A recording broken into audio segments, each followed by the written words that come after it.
اهلا بيكم معانا حبايب ميدليرن في كل مكان. معاكم الدكتور طارق عبد الحميد مره تانية.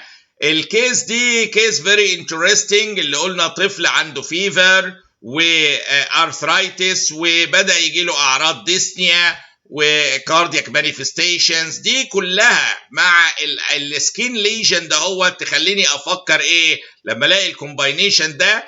الليجن ده هو حاجه اسمها اريثيما مارجيناتم.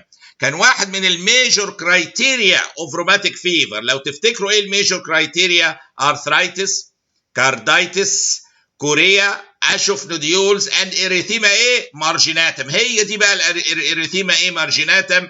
ادي جايب لكم كذا ايه صوره منها سواء في الرجلين او في الباك، ودي مكبره شويه. فهي وجودها الحقيقه مع الفيفر اللي معاها الارثرايتس ومعاها مانيفستيشن اوف كاردايتس اللي هي ديسنيا. هي جايه له ايه؟ عامله له هارت فيلير وعامله ديسنيا.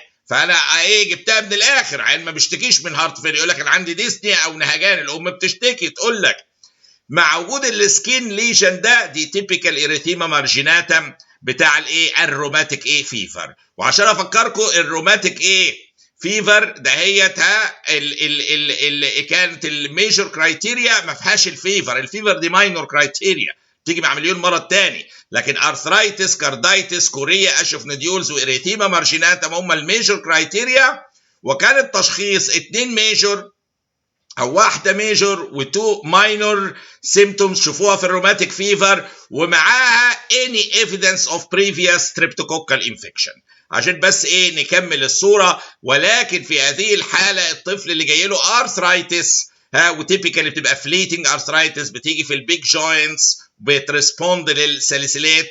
هي فليتنج على اساس انها بتخف وجوينت تاني بايه بيتمسك، فتبص تلاقيها شكلها كانها بتنط. هي مش بتنط، هو الجوينت ده خف وواحد تاني بدا يبقى افكتد، وبتسيبه بزنو سيكوالي. الابنورماليتي اللي هي معاه هارت فيلير. هم الاقي السكين ليجن ده اريثيما مارجيناتم اللي هي بتاعه ايه تخلينا نفكر في احتمالات الايه الروماتيك ايه فيفر. وهنا يبدا ايه الاتجاه التشخيصي للطبيب.